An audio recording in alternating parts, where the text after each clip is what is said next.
Okay, so let's move on to part 3, our arithmetic operators. So we'll cover division, addition, division, and modulo. Modulo is one most students have not heard of, and it's basically the remainder. In math, you've seen the remainder, but in programming, we actually use the remainder in interesting ways, and that's one of the topics I'll have you look at. So let's get started. I have my code editor open pretty much where I left off on the last one.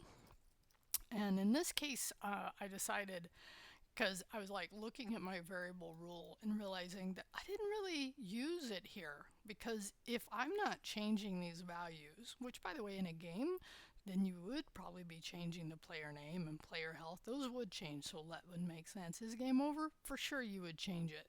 But my code in this case didn't. So I was like, okay, so it's good to actually use the rule that I'm talking about. So in this case, let's do const num1 equals to 10. Okay, so what data type is that? That is number. Again, it's only assigned when JavaScript runs. And what I mean by that is other programming languages, as an example, Java, okay, maybe, and there's a difference between Java and JavaScript, by the way. If you've taken it, you definitely feel that. And then let's do number 2, which would be, and there is a way to write JavaScript that is typed, meaning you have to tell the programming, the code, here's what type that is, and that's called TypeScript. But that's not what we're writing today. We're doing regular old JavaScript. So now we have two variables, num1, num2. Okay, in this case, not creative variable names. Maybe not the best variable names either, but at least they say what they are. So let's do this. Okay, console.log. Okay, now this is what we're gonna, and let's write it, and then we'll talk about it as we do it. So backticks. Okay. And I'm going to actually copy this so I don't have to do it again, because I know I'm going to do it several times. I'm going to say num1. Okay, now in this case, I'm going to go inside of here, and I'm going to do num2. Now, the way this is written, all it's going to output to the console are these values. Okay, so I'm going to say here in a string to help you understand what's really happening. Okay, I'm going to say num1. Now, inside of my brackets, I'm actually going to do the math, use the operator, the plus operator, to do this.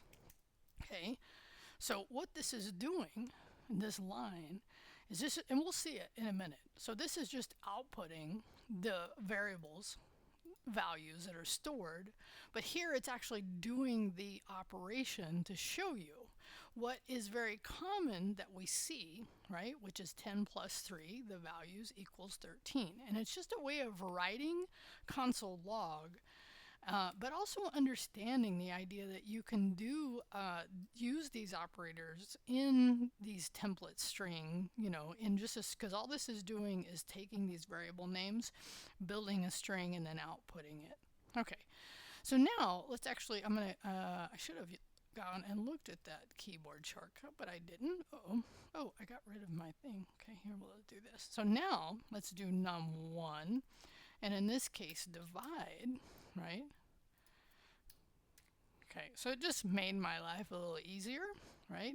So let's go look at that. So now we can see, oh wow, okay, so 10 divided by 3 is 3.33235. So you can see how far out JavaScript handles the decimals, right? And then if we wanted to, we actually could do type of here and talk about that. But in this case, we're really just learning about these basic operators, right? So let's do this again. But this time, let's look at that remainder, right? So, sorry, modulo. So let's do the percent sign. And that might throw you off as well, because maybe when you've seen a percent sign, well, you've seen one that just tells what kind of number that might be. But in programming, it has a specific function that it does, like I said, telling you the remainder. So let's actually go over here. Okay. So then when we divide, right? Write that correct? I just want to make sure by looking at the code, right? Yeah, okay.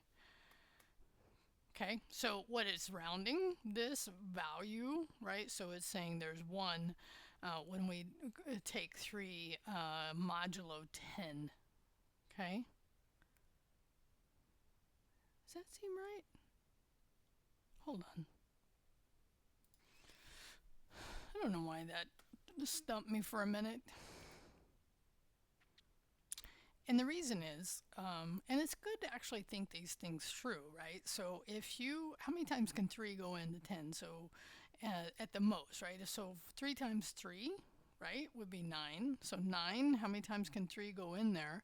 The most closest we can get is 9, which leaves us 1. So when we're looking at the modulus, we're looking at what number is remaining, right? So if we were to say, let's say 14, right? So we could come up here and say, what would be 14, right? And so then we could, actually in this case, by the way, this is kind of interesting to think about changing code in here, right? Because if we hit refresh, it's going to go away. So I would need to come over here. Again, you don't have to do this part, but it is just demonstrating the point of what the modulus is doing, right? Okay. So 3 times 4 is 12. Okay, 3 times 4, that's the most we can go integer-wise. How many times how close can we get to 14 would be 3 times 4 is 12. And then it's remaining 2, so that's your modulus operator. That was such a good review. I don't use modulus enough, honestly, in what I code, and I probably should. But that's why I also want you to do a little research. Actually, let's do this. Let's go ahead and put some content beside these, right? So let's do addition, division, and then modulo, the remainder. Okay, cool. Okay, let's see. So here's your point of expanding. So we've explained it, kind of, you've seen the code, but getting more exposure, because there's definitely beyond, right? But at least explain these a little more than what we've talked about here, detailing how they're used in mathematical operations. But right, because these, and by the way, the other way you'll hear this talked about is these are expressions, right? This is a JavaScript expression that resolves to a particular value. You may hear that as well. And then this is kind of where I was, this would be a good one to discuss common uses for the modulo operator in programming beyond simple remainder calculations, which is what we just did. So it's good to know other ways that it's used. And then to discuss the importance of arithmetic operators in programming, focus on how they enable basic math computation, mathematical computation. Okay, so this is your commit message, and then we'll move on to the last one, I think. Yeah, the last one for this 2.1. Oh, my mouse stopped.